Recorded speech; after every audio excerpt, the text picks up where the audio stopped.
How y'all feeling right now? Yeah, I feel wonderfully exhausted.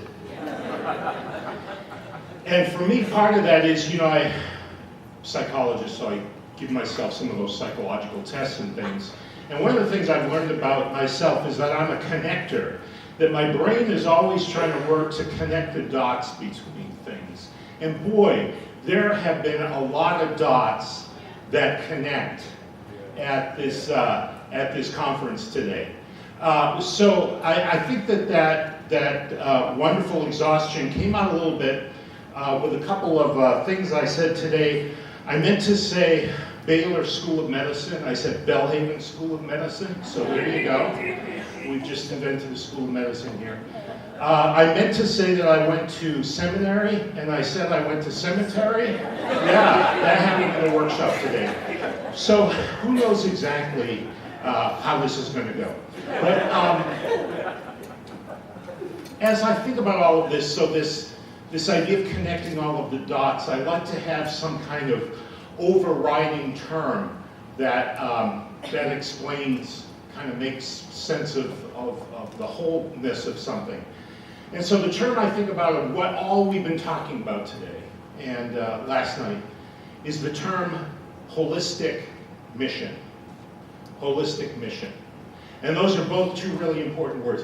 The first word, the second word, mission, is what we're doing is in a sense of feeling a calling, a compulsion to let our hearts be broken, as Bob Pierce said, with the things that break the heart of God.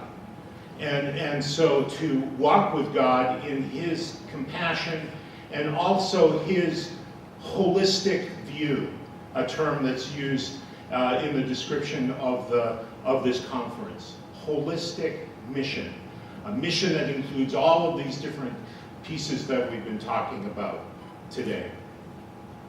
Now, I was hoping a screen would have my PowerPoint just so I know where I am, but you've got the whole of, you've got the next slide there, the whole and holistic mission. Is that what mental health has been?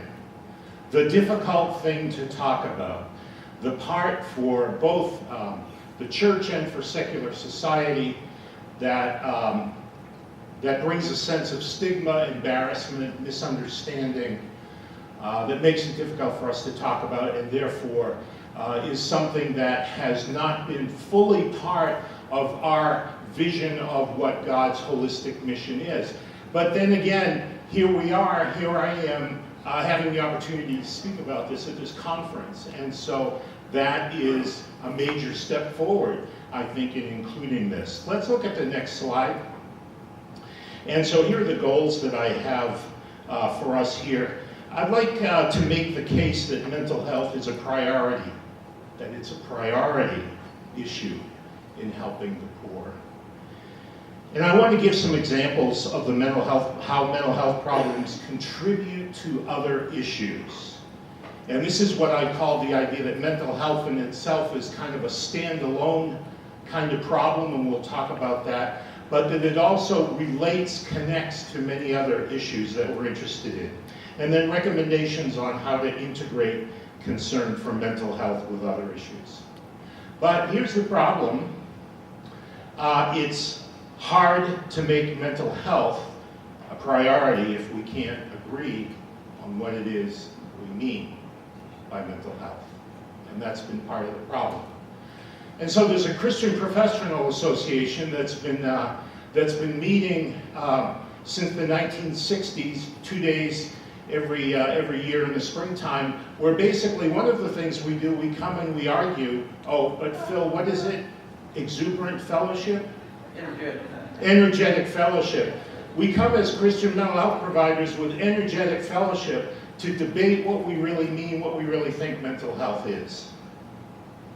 My wife Amy and I did some research on last year on what churches thought about mental health in the Jackson area and what they saw as mental health needs and resources that were available, and used a computer analysis to help kind of see themes that came out of that.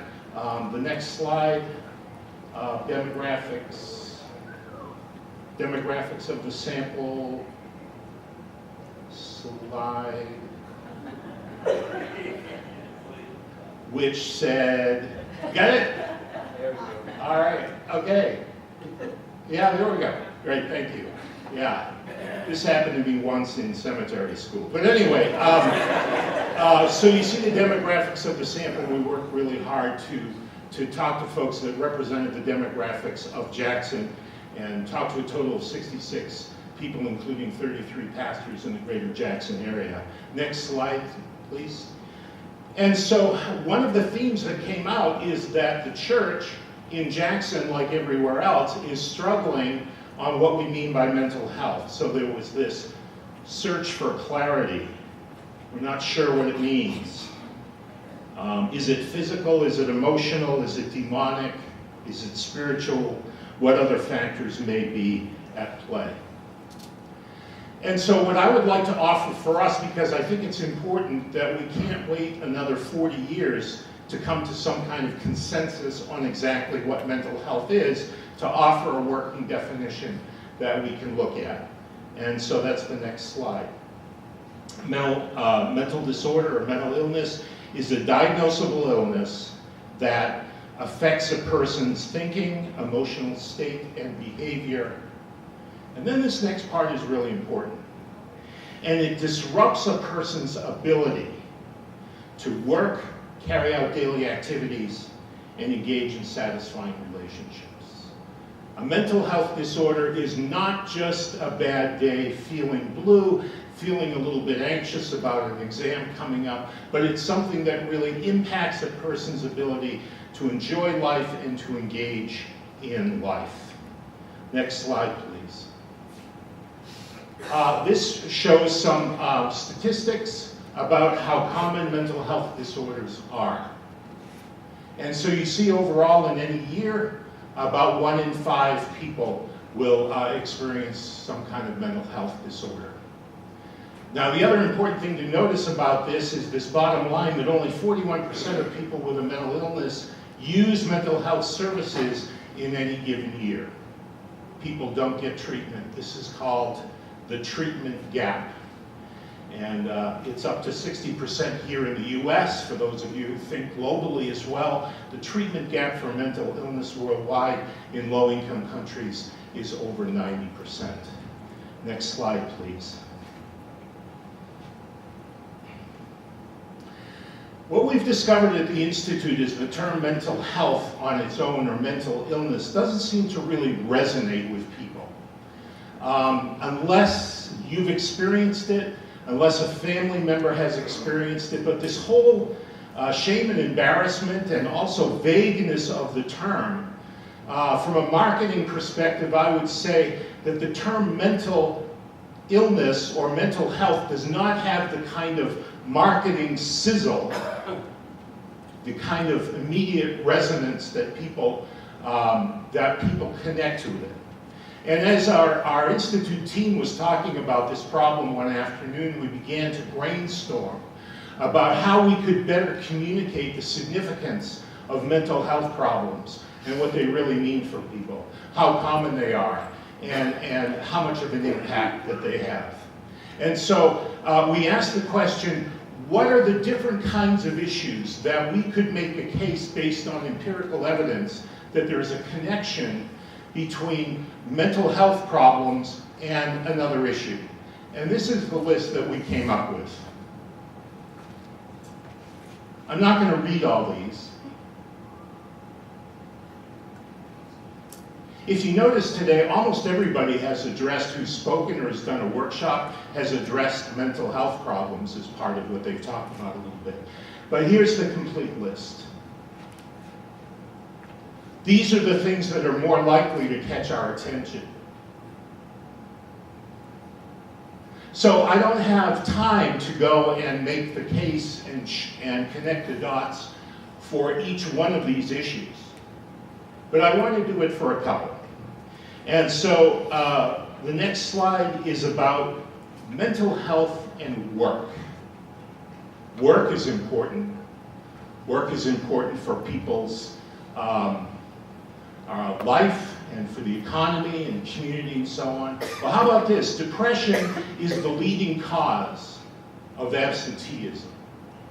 Depression is the leading reason that people miss work. And depression is 50%, so it's 1.5 times more disabling than some other illnesses that we may have a better handle on, things like diabetes, angina, asthma, and arthritis. Another way to look at it is that 1/3 to 1/2 of all missed days are due to mental health problems. 1/3 to 1/2 of all productivity problems in work are due to mental health problems. So even when people show up who are struggling with depression or anxiety or something else, they're not able to work up to their potential. So we're talking not just feeling blue or somebody having a bad day or somebody needing to pull themselves up a little bit more by their bootstraps or to be more blessed so they can be less stressed. We're talking about somebody who's not able to go to work or to function well in their work. And so there's dollars and cents with it. Costs U.S. companies $100 billion in lost productivity per year. There's an economic level as well as a level of suffering with mental illness. And so the takeaway that mental illness can be a barrier to getting and keeping a job. Can we look at the next slide, please? So let's look at homelessness that we just talked about. And according to the Office of National Drug Control Policy, approximately 30% of people experiencing chronic homelessness have a serious mental illness. And around 2/3 have a primary substance use disorder or chronic health condition. And so these problems get in the way of people being able to find employment and folks who struggle with mental health problems without treatment to find employment or to find housing. So let's talk about the more general question of what's the relationship between poverty and mental health problems. And I've never heard anybody say this specifically, but I've had it kind of hinted. I have heard people say it, that basically mental health issues are first world issues. That poor people don't have mental health problems because they've got bigger problems in their lives. Does that make sense? No. So does poverty cause mental illness or does mental illness cause poverty? And the answer is yes, both of those. It's a circular relationship going on. Where depression is 1.5 to 2 times more common in low-income groups. Hunger, debt, poor housing, lack of education, all the things we've been talking about the past day and a half all contribute to worse mental health.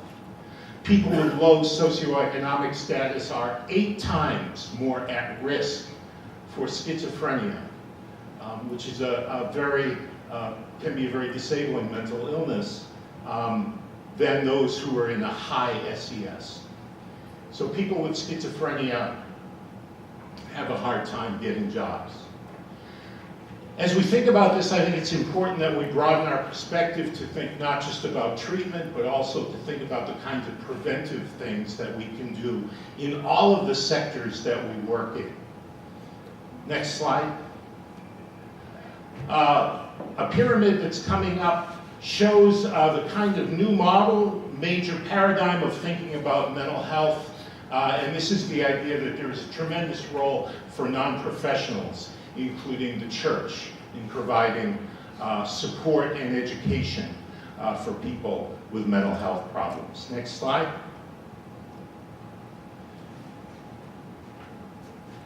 So one of the opportunities, a specific opportunity for you to be more involved in helping people with mental health problems, is a new thing called Mental Health First Aid, which is an 8-hour certification training program which happens in this room. We've been doing it at Belhaven. I'll be down in Natchez doing this training. But basically this is for non-professionals in terms of mental health, but folks from all walks of life, teachers, law enforcement people, medical professionals, people with family members with problems, where you can really learn how to help a person who may be developing a mental health problem or help a person in crisis. Some nice specific steps of how you can be more helpful. Next slide, please. So here are my recommendations. First, that mental health be considered in every plan and initiative that we have to address the needs of the poor. Because everything that you're thinking about, dreaming about, feeling called to probably has a mental health component in it. Second is to realize that churches can play a key role. And since I've moved down here from Boston, one thing I've realized is there are some ways Mississippi is not rich. Mississippi is rich in churches. 5,000 churches. And so also to think beyond treatment, we've talked about that, to include prevention. We've talked about the mental health first aid. Let me end with a quote by Vikram Patel, a psychiatrist, really one of the leading spokespeople in the whole field of global mental health, looking at the full picture. And he says, there is no health without mental health. And mental health is too important to be left to the professionals, of which I have been one for 30 years. Mental health is everyone's business.